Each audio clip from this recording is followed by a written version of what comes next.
Good evening. This presentation is about supporting students with disabilities in general education classrooms. It's presented by Michael Alexander.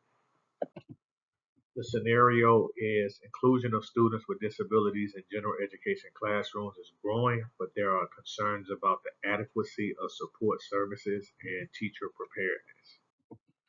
The issue at hand: how can general education classrooms be better equipped to support students with disabilities? Why it matters. The inclusion of students with disabilities in general education classroom, it is crucial for providing equitable educational opportunities. Without adequate support and teacher preparedness, these students may struggle academically, socially, negatively impacting their overall educational performance.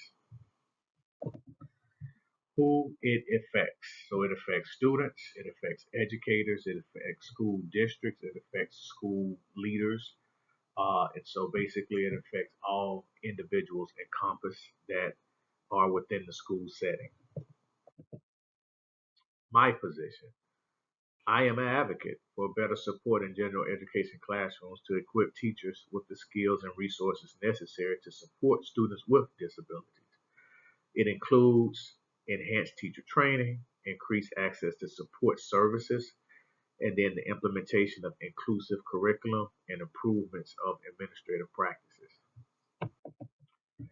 A solution to the problem is a multi-tiered approach that could be implemented, which will include ongoing professional development for teachers, robust support services such as assistive technology and intervention specialists, and inclusive curriculum with flexible instructional strategies. That curriculum could include uh, I would say flexible grouping within a classroom. And so in some classrooms, they specify several days a week where they have flexible grouping. Within those grouping, you can have peer-to-peer support. You can have teacher-to-peer, teacher-to-student support.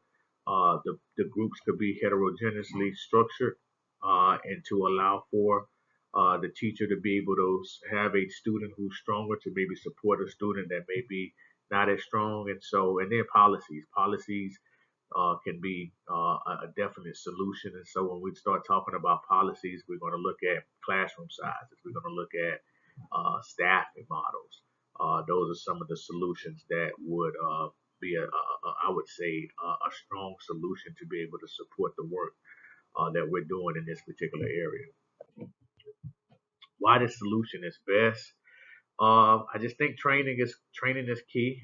Not only just for not only for exceptionalities, but just for general teaching. You want to be able to improve a teacher's toolkit.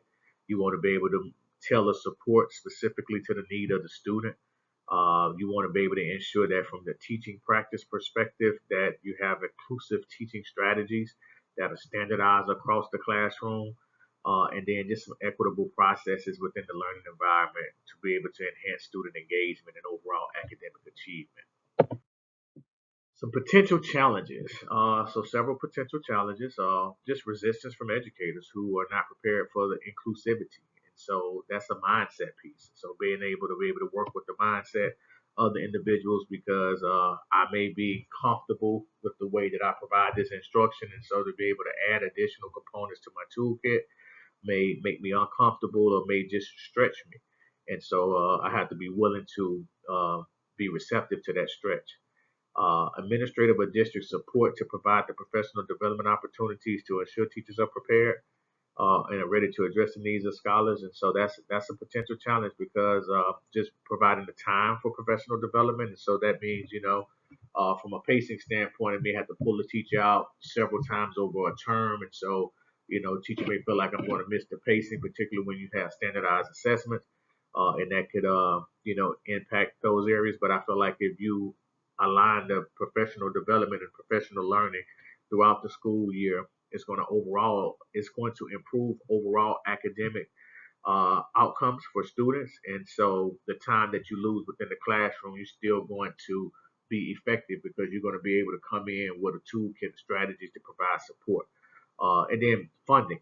To be able to ensure like you have the proper staffing. So if it's a co-teacher model, you're able to have proper staffing to have the proper co-teachers in place.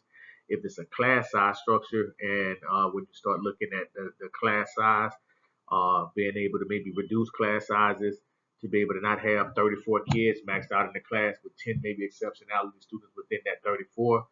You can potentially reduce class sizes if your funding model allows for it. Conclusion and to call to action. I mean, this is a comprehensive support to be able to focus on teacher training, provide support services, and then introducing and providing inclusive curriculum and strong administrative policies.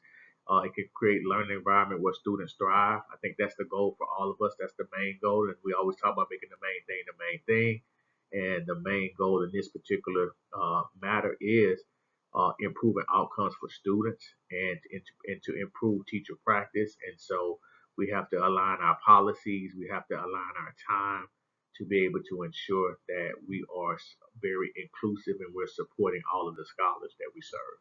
Thank you. If you have any questions, please email me and I can answer any question that you may have. Thank you, sir.